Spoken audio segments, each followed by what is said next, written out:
रज मौज पोड़पिठा बिना पूरा अधूरा। नमस्कार, कम्फर्ट 96 के आपन को स्वागत। चलतु पोड़पिठा बनैबा स्टार्ट करिबा। रजरे पोड़पिठा नहेले रजरे मजा ही किछि आसे ना। छोट ठू बड़ जाए पोड़पिठा खाया को समस्तंकर पसंद। प्रथमे कौन करिबा, मु दी गिना एठी बाउल हिसाब रे मापिकी नहीं जाइए। माप हिसाब से देखिए जदि 600 ग्राम चाउल हम ताको भल भाव आम धोईदे। भल भाव धोई दे सारापर आम कौन करवा ना से पानी की निगाड़ी देवा। भल पानी दे आम 4 ରୁ 5 घंटा ताको बतुरिया छाड़ीदेवा। देखु ये 5 घंटा पर मुझे देखुची चाउलटी आमर बतुरी जामती। हाथ में खंड करेंगे, जदि भांगी जीव जानवे जे चाउल आमर बतुरी जाए। कौन करवा ना ये गोटाए ग्राइंडर जार नहीं जावा। ग्राइंडर जार एका थरे जगह हेनी, तेणुक अधा अधा करके आम ग्राइंडिंग करवा। मुझे अधा ग्राइंडर चाउल दे देइछि। से हिसाब रे अधा नड़िया कूरा देदेवी।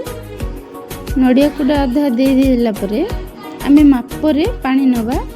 जेहेतु मु 2 गिना चाउल नहीं से हिसाब रे गोटे गिना आमर चाउल गोटे गिना पानी लगे। तेणुक 2 थर ग्राइंडर करी। तेणुक हाफ हाफ आम पानी देवा।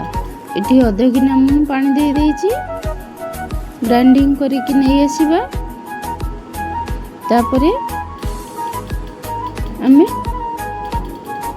गोटे जगार काढ़ीदेवा।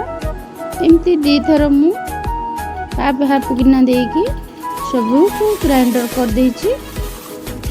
माप हिसाब रे देखिए तो आम 2 गिना चाउल को गोटे गिना पानी दे देइछि।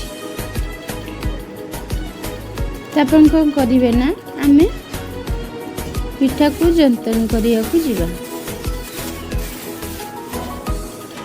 सब जगह एमती चाउल ग्राइंडर कर देइछि। ग्राइंडर कर सारा पर कौन करिवे ना आम गैस रे गोटे कड़ाई बसईदेवा। से गुआ घी देवे। गुआ घी देले ता बास्ना बहुत सुंदर आसीबो। मीठी 2 गिना चाउल नहीं से हिसाब रे जंतनी पाई मु 4 गिना पानी देइछि। सेतिपाई मु 500 ग्राम गुड़ दे देइछि।